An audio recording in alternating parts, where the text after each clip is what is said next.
आपने किसी शख्स से ज़मीन खरीदी है, रकम आपने आधी या पूरी अदा भी कर दी है, लेकिन वो शख्स आपके नाम पर इंतकाल नहीं करवा रहा, तो क्या किया जाएगा? तो उसके लिए जब एक शख्स अपनी गैर मनक़ूला जायदाद वो तरका जिसको कहते हैं, जो दूसरी जगह मुंतकिल ना हो सके, ख़ास कीमत के इवज़ दूसरे शख्स को फ़रोख्त करने का मुआहिदा करे, तो उसको मुआहिदा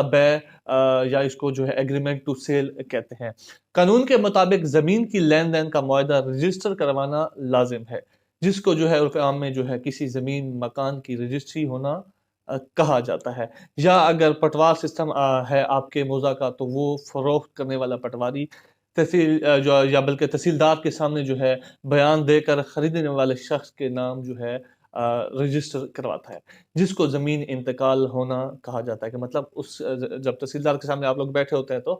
वो आपसे लेन-देन के सारे मामलात पूछता है, उसके बाद आपको कहता है क्या आपने पैसे दे दिए हैं, खरीद लिया है? तो इसके उसने अपनी डॉक्यूमेंटेशन वगैरह बनानी होती है, तो वो आपके नाम पे जायदाद ट्रांसफ़र हो चुकी होती है। अगर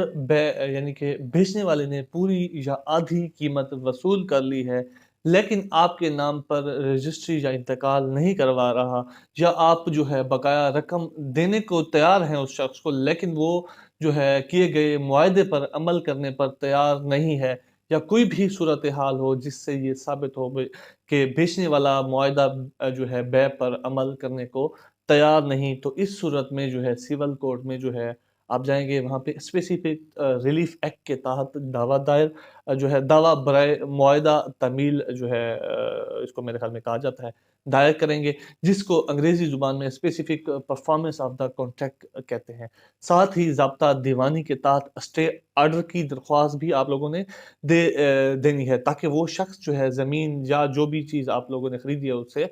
आगे फ़रोख्त ना कर सके। या फिर आप अगर काबिज़ हैं, तो आपको ज़मीन ज़मीन से वो बेदखल ना कर सके। उस ज़मीन या मकान से याद रहे transfer of property act section 53A के मुताबिक, अगर आप काबिज़ हैं ज़मीन पर, मतलब खरीदते वक़्त उसने कब्ज़ा आपको दे दिया था, तो ज़मीन या मकान पर आप चाहे आप वो आपके नाम पर रजिस्ट्री या इंतकाल वगैरह ना भी हो, तब भी बेचने वाला शख्स आपको ज़मीन से नहीं निकाल सकता। उसके लिए फिर वो कहते हैं कि दावा बराए तमील मुख्तस दायर करने के बाद अदालत में शवाहिद पेश करेंगे, जिससे साबित होगा कि आपने उस ज़मीन को रकम अदा कर दी है या आधी रकम अदा की थी। अब आप पूरी रकम अदा करने को तैयार हैं, लेकिन अगला शख्स मुआहदे पर अमल करने को तैयार नहीं है, तो इस सूरत हाल में आप अदालत में उस शख्स को हुक्म देंगी कि वो मुआहदा पर अमल करे, यानी कि जो आप लोगों के साथ पहले तय हुआ था। जैसा कि तय हुआ था, और मुद्दई के नाम पर ज़मीन की रजिस्ट्री इंतकाल करवाए। अब अगर वो मुआहदे पर अमल ना करे, अगर वो अमल नहीं भी करता, या अदालत अमल ना करे, या अदालत में पेश ना हो, तो इस सूरत हाल में अदालत डिग्री के ज़रिए ज़मीन आपके नाम का करवाने की हुक्म उस शख्स को दे देगी। उसके लिए भी कानून है कि अगर वो बंदा मतलब नहीं करवा रहा, या अदालत भी थोड़ी बहुत डिले कर रही थी, लेकिन उसके लिए भी आप अपने किसी माहिर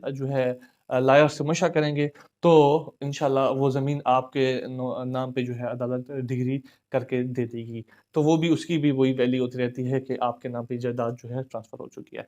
तो इसी के साथ मिलते हैं नेक्स्ट आने वाली प्रॉब्लम सॉल्विंग या इन्फॉर्मेटिव या बिज़नेस टिप्स या इन्वेस्टमेंट टिप्स के साथ इंशाल्लाह। अगर आपको हमारी वीडियोज़ अच्छी लगती हैं, तो आप कमेंट भी किया करें, लाइक भी किया करें, सब्सक्राइब भी किया करें, और दोस्तों के साथ शेयर भी किया करें, ताकि हमारी वीडियो से किसी का